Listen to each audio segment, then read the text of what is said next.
Wonderful. Wow, what a day. Day two of Tokenize. This has come to an end.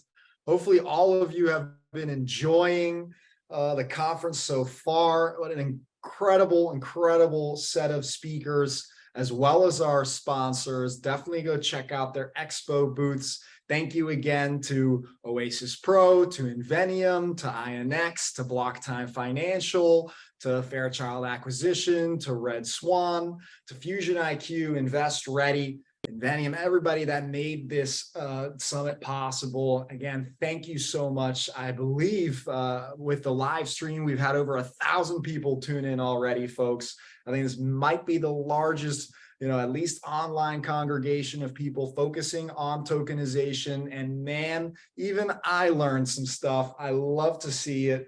A huge shout out. I'm going to do a quick summary of just everything we're seeing institutionally, just in case you didn't get to stay with us the whole day. Though, again, I checked the quick stats and I saw that over 36 of you joined us for the full day out of hundreds who were on the Zoom platform. And again, hundreds more via the live stream.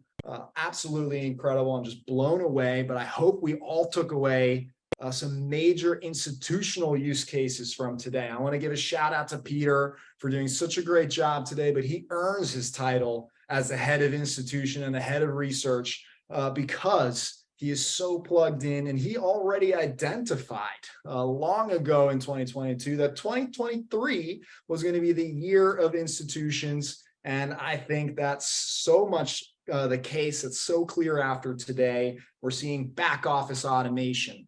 The idea that we can now scale our back end without necessarily having to add more humans to the equation. That's a major trend that every single bank, asset manager, financial institution is looking at to save money. And speaking of saving money, it comes down to bips, folks. Basis points matter when it comes to scale. We're seeing that in the repo markets. We're seeing that in collateralization. We're seeing that across the board, that these savings, again, they add up to millions of dollars when you apply that to scale. But part of that reason is also clearly due to the instant settlement. This is one of those beautiful capabilities that the blockchain brings to the table, the atomic swaps, the instant settlement that we can derive from this is going to change the face of finance and the way we transact, the way consumers participate, the way institutions are managing their assets. Everything will change because near instantaneous results for collateralization,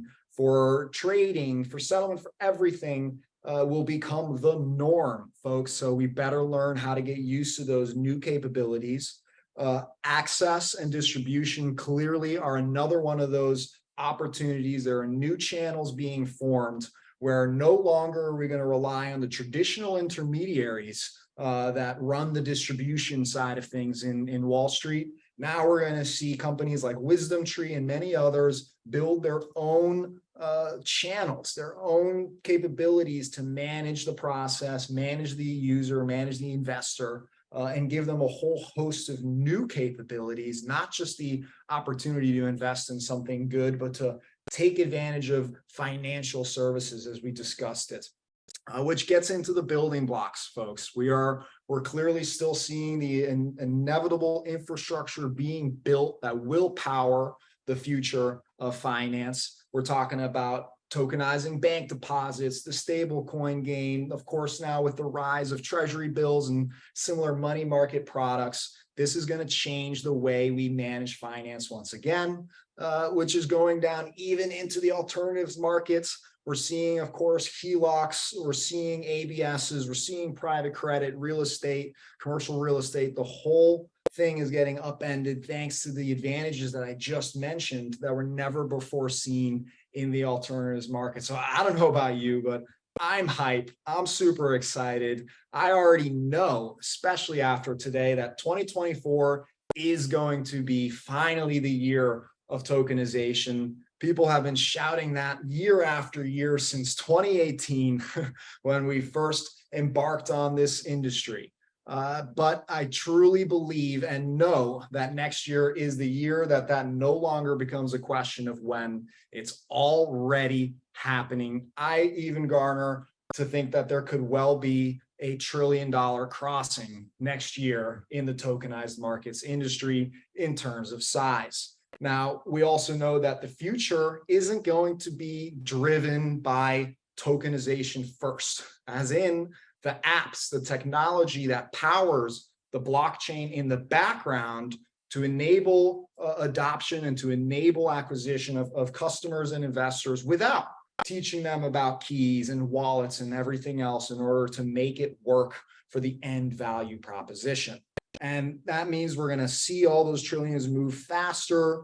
It's an absolutely exciting time to be here. I think PDFs and spreadsheets, they're dead, folks. We are clearly seeing that that's not going to be a viable solution to scale the future rails of finance, which is why all of the institutions and the banks, they're looking at this as that alternative, that new evolution in order to grow and scale. So join us for one more day on day 3 tomorrow, where we'll be getting into the weeds of actually tokenizing. We're going to be doing a bit of a workshop style. We'll have AMAs, we'll have some special guests, but you'll be hearing it from the team exactly how we help our clients and how you too can start tokenizing. And with that, I hope you all have a wonderful day. Happy tokenizing, and we'll see you tomorrow.